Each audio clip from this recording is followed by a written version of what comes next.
শ্রীরাম বসুর মতো একটা মাত্র 18 বছর ছেলে যার জীবন শুরু হতে যাচ্ছে, এরকম কয়েকশো মানুষ দেশের জন্য জীবন দিয়েছিলেন যে চিন্তায় যে আগামী দিনে স্বাধীনতা পাওয়ার পর আমাদের ভারতবর্ষ হবে উন্নত চিন্তার ভারতবর্ষ, ভেদাভেদহীন ভারতবর্ষ, সেখানে সকলের সমান অধিকার পাবে। কিন্তু 47 সাল থেকে আমরা দেখলাম আমাদের দেশের রাষ্ট্রশক্তি শুধু নিজের ইচ্ছে আজকে যে সমস্ত সমস্যায় ভারতবর্ষ ঘুরছে তার আরো আনাকে সেই সমাজে বীজ রোপণ করা হলো।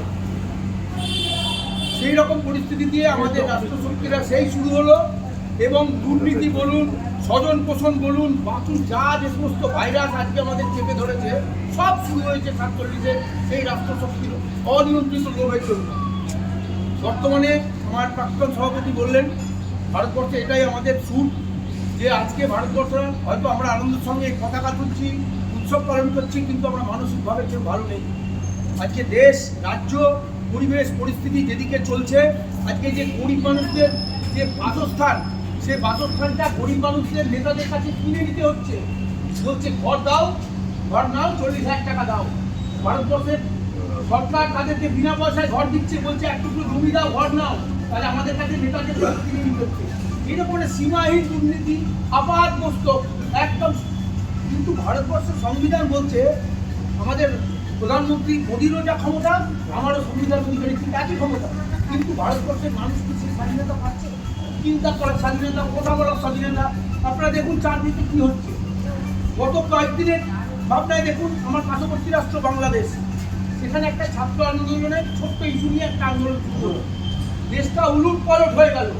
তার একটা যেমন ভালো দিকও আছে, দেশের যারা শাসন করছিলেন তারা পালিয়ে বাঁচলেন, কেউ দেশ ছেড়ে পালালেন, কেউ মুখ হলো, দেশটার আমূল বদল হলো। অন্যদিকে যে কোনো কিছুরই একটা দুটো দিক থাকে, একটা বৈপরীত্য থাকে, একটা দ্বৈত সত্তা থাকে।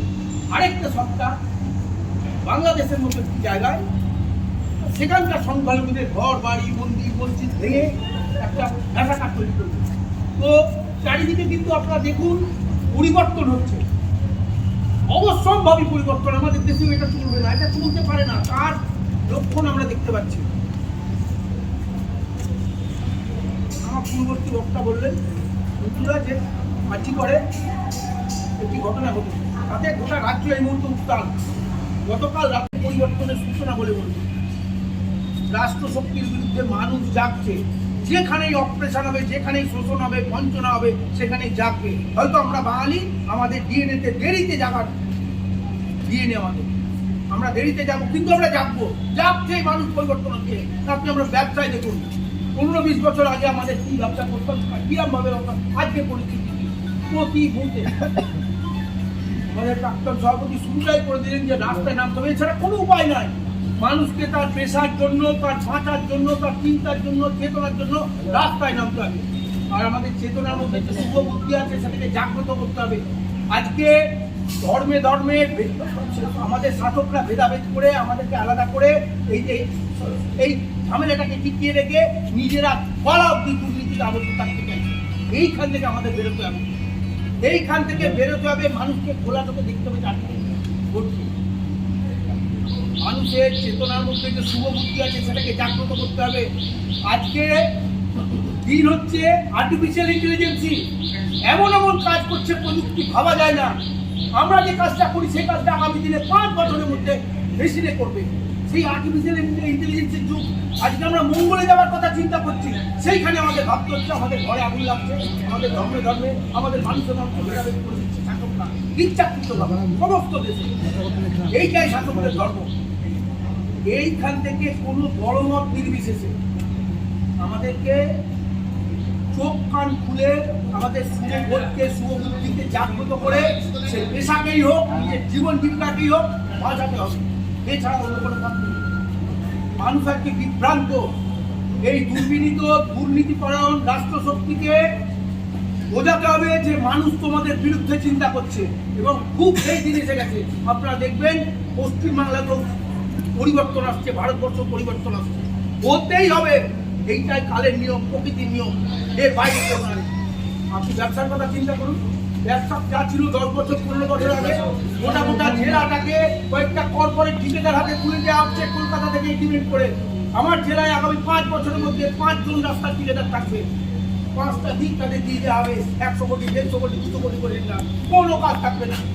আমরা লড়াই করে এখনো কিছুটা অন্য সেগমেন্টের পাবলিক হেলথ দপ্তরে টিকে আছি, কিন্তু এ লড়াইও বেশি দিন করতে পারবো না। সরকারের যা নীতি, ধাক্কা দিতে হবে, এক্ষুনি রাস্তায় নামতে হবে, কোনো কাল গল্প নয়, এক্ষুনি রাস্তায় নামতে হবে। আমরা তার প্রতিক্রমণ করে এসেছি 19 ফেব্রুয়ারি হাওড়ায়। স্বাধীনতার পরে সর্ববৃহৎ আমরা সম্মেলন করেছি। সারা রাজ্য থেকে প্রায় 1,000 মানুষ, এই প্রফেশনের মানুষ সেখানে 100 কোটি চাই না, সেখানে নিজের স্বার্থে নিজের ভোটকে কাজে লাগিয়ে সেটা আমরা তার সূচনা করে এসেছি। রাস্তায় নামতে হবে আমাদের। আমাদের এই মুহূর্তে আমাদের শিডিউলকে বাড়াতেই হবে যে কোনোভাবে হোক, কিন্তু শিডিউল আমরা যেটা খবর পাচ্ছি রাস্তাতেই যাওয়া হচ্ছে। 26 বিধানসভা ইলেকশন অব্দি শিডিউল বাড়বে না, আমাদের এখানে কাজ করতে হবে, এই শিডিউলে কাজ করতে হবে। সুতরাং সব জেলাতে শুরু হয়ে গেছে নিজেদের মধ্যে নেগোসিয়েশন, কোনো লড়াই না, নিজেদের মধ্যে কোনো লড়াই করলে চলবে না। এই সংগঠনকে মান্যতা দিয়ে আপনারা জানবেন, যাদের হাতে এই সংগঠন পরিচালনার দায়িত্ব দিয়েছেন তারা অত্যন্ত আন্তরিক, অত্যন্ত সৎভাবে নিষ্ঠার সঙ্গে সংগঠন চালায়, সকলের কথা ভেবে। সুতরাং আজকের এই পূর্ণ লগ্নে উপস্থিত আমাদের সদস্য বা আমাদের বন্ধুদের কাছে আমার সংগঠনের পক্ষ থেকে এই আবেদন, এই ছাতার তলে সংগঠিত থেকে ঐক্যবদ্ধ থেকে নিজেদের রুজি রোজগার, নিজেদের জীবন জীবিকাকে শক্তিশালী করতে হবে, সমৃদ্ধ করতে হবে। আপনাদের সকলের উপস্থিত সকলকে আপনাদের সকলের শ্রীবৃদ্ধি জানিয়ে আপনাদের সুস্থতা কামনা করে, আপনাদের ঐক্যবদ্ধ থাকার কামনা করে আমার বক্তব্য শেষ করছি। সেই একাত্ম বোধই কিন্তু স্বাধীনতা আমাকে বাধ্য করেছিল।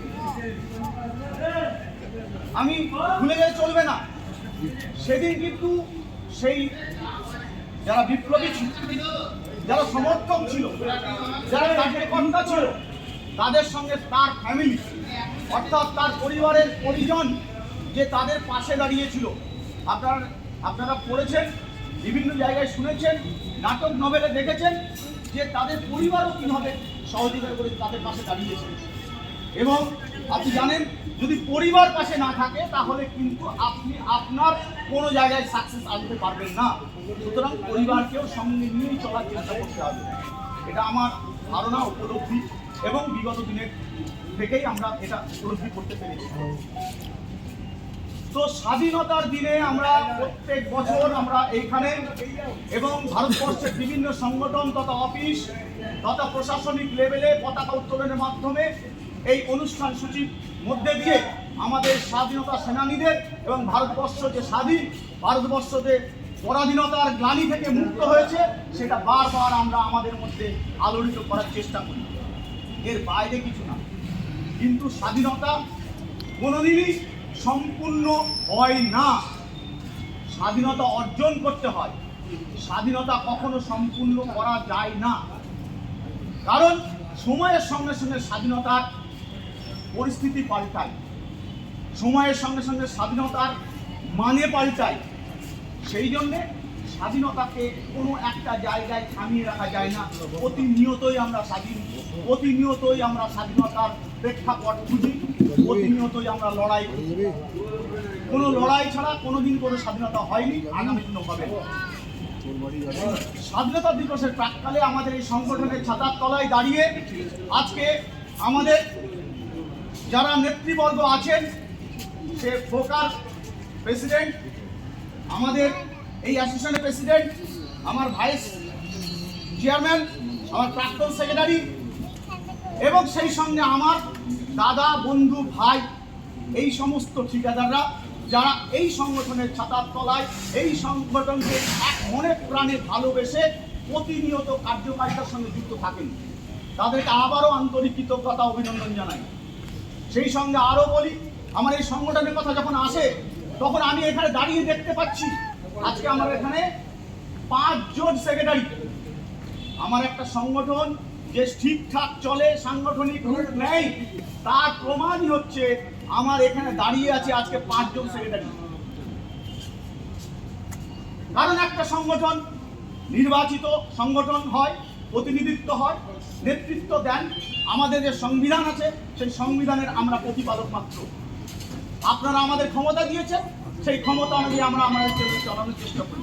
আমার পূর্বতন বক্তব্য রাখার সময় সেক্রেটারি বলেছেন যে আমাদের যাদের দায়িত্ব দিয়েছেন আমরা চেষ্টা করি সেই দায়িত্বটা সঠিকভাবে পালন করা।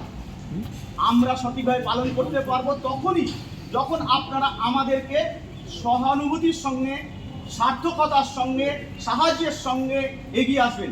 আমি কেন সহানুভূতিটা বললাম, কারণ এখানে আমরা যে জায়গায় আছি আমরা কিন্তু সবাই স্বয়ংসম্পূর্ণ নই, প্রত্যেকের মান কম বেশি আছে এবং আমরা যে বিজনেসটা করি সেই বিজনেসটাতে কিন্তু চড়াই উতরাই আছে, সেই বিজনেসটাতে ইন্ডিভিজুয়াল ক্যাপাবিলিটি আছে, সেই বিজনেসটাতে আপেক্ষিক পরিস্থিতি বিধান অনুযায়ী চলার পরিস্থিতি আছে।